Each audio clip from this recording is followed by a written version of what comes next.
Hey there, I'm Stefanie Flaxman. I've been a writer and editor for 20 years, and I have more than 200 videos on YouTube that help you live and work like a writer. That is a lot of videos, so let me curate my best advice for you. You can sign up for free exclusive updates at stefanieflaxman.com. I'll send you my top tips for new writers, plus other advice that works best in email rather than audio or video. It would be my pleasure to meet you at your inbox as your new writer consultant. Ready to join the club? Go to stefanieflaxman.com to sign up for free. And remember, I spell Stefanie with an F, not a PH. The proper spelling is on your screen right now. That is stefanieflaxman.com. I'll see you there.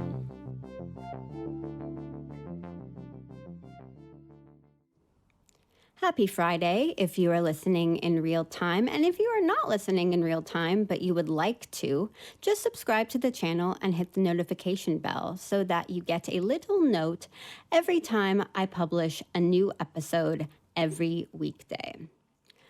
I have another Freeing Thought Friday. Last Friday, I had a Freeing Thought Friday, and I don't know if every Friday is going to be like this, but I thought of another one, so why not keep it going? A freeing thought is just something that brings a little peace of mind to your journey as a writer.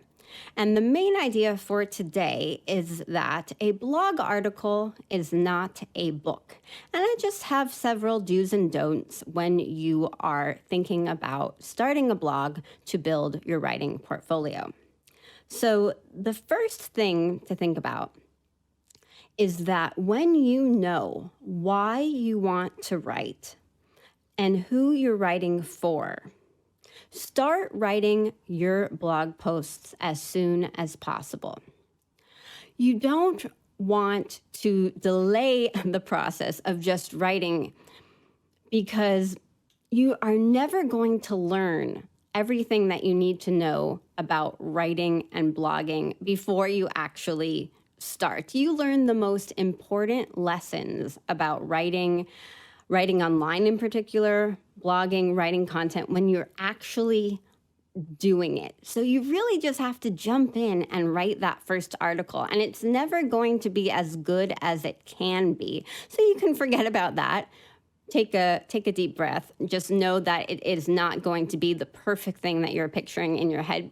And the only reason for that is you will learn how to make each blog post better as you go along and you keep publishing articles. Things are going to come up that you would have never thought of before you started publishing. I can give you an example from my own experience with the podcast that you are listening to right now. I've published so many videos on YouTube, but when I got the idea for this podcast and what I'm talking about right now, I just jumped in and started recording episodes. I didn't have a plan for my thumbnails. I didn't have a plan for the audio, but I am aiming to improve with every episode. So I'm learning things that I would have never learned if I had kept the idea for this podcast to myself and was just trying to perfect everything. I could have waited a month or probably even 2 months to start recording if I was worried about what the thumbnail images were going to look like and how I was going to maybe get music in my episodes or how I was going to improve my audio. There's so many details that you do need to think about, but you can work on them gradually. You don't have to get everything, quote, perfected before you actually start. And because I just started recording these episodes without getting all those details perfect, I've learned so much more than if I had just been crafting all the episodes in my head and not actually recording them. So yes, I'm aiming to improve my audio and I'm aiming to add music and the things that you're hearing in this episode that weren't in recent episodes. So the exact same thing will happen when you start writing on your blog. The key is really starting. The second aspect of a blog is not a book is that you want your blog, actually this has nothing to do with that topic, but it's relevant to starting a blog, and that is what you name your blog. I guess it is, this is a little not consistent with your blog is not a book, but stick with me. You want the name of your blog to be associated with your real name, or at least the only name that you go by. You don't want to apply for a writing job and give your blog as an example of your writing. If you don't want to give the link to your blog to show your writing samples, and then have the person who's reviewing your application wonder if that blog is actually yours. So if your name is Patty Smith and your blog is Sprinkle Cookies USA, but you never mention Patty Smith anywhere, but you use Sprinkle Cookies USA as the link with your writing samples, it's going to be hard for someone who's considering hiring you to understand whether or not this is really your blog. So you need to set up a professional website with your own blog that has your name associated with it, and be proud of it. So there's nothing to hide when you present it, when you're applying for jobs. The name could be Sprinkle Cookies USA by Patty Smith.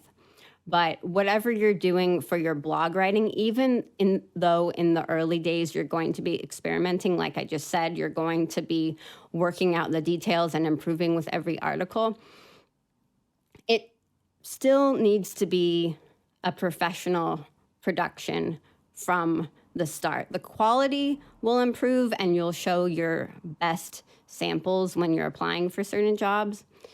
But from the get-go, you need to make a decision that your blog is going to be your professional hub online where someone could easily identify it with your name.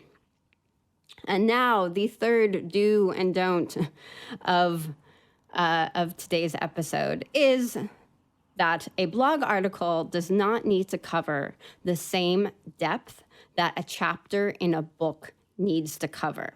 So a blog article does not need to be as comprehensive as a book. And that might seem fairly obvious, but I know it holds a lot of great writers back from writing when they think about what they want to share with their audiences. And they try to cover things from every angle, and they want to get everything just right. And a blog article, which is just a simple thing that you post online, turns into the most untouchable, comprehensive thesis on a topic. And you never really get that point of perfection, right? So all it does when you're worried about outlining something in so much detail and making sure that you cover everything, like your blog article is an encyclopedia entry, all that does is really slow you down and prevent you from starting. And as I already emphasized, starting is the most important step. So when it comes to blogging, you really don't need to put that much pressure on yourself. You want to start and then you'll take a survey, like a mental survey, or you'll be able to observe how people respond. For example, if you don't cover a certain angle in your blog post, someone might comment and say, hey, have you ever thought of X, Y, and Z? That is great.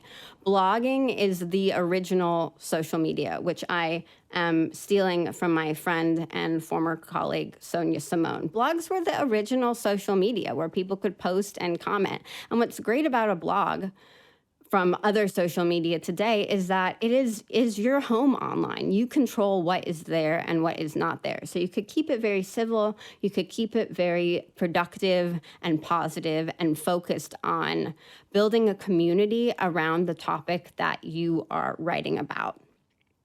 So if you leave something out of an article, great. It's an opportunity for someone to comment on it. And if no one comments on it because no one is reading your blog yet, you can write your next article on that topic, and then you'll link the two blog posts together because they're connected, and you'll probably be doing a lot of interlinking on your blog, but that is another topic. Too much for today.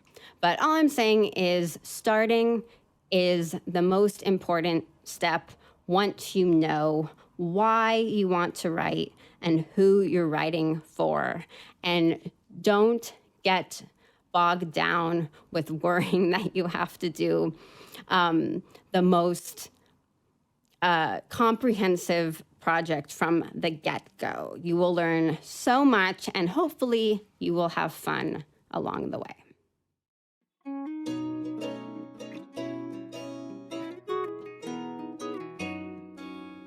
That is it for today. If you'd like to get exclusive tips that I only share in email, go on over to stefanieflaxman.com and sign up for free. I will see you there and talk with you soon.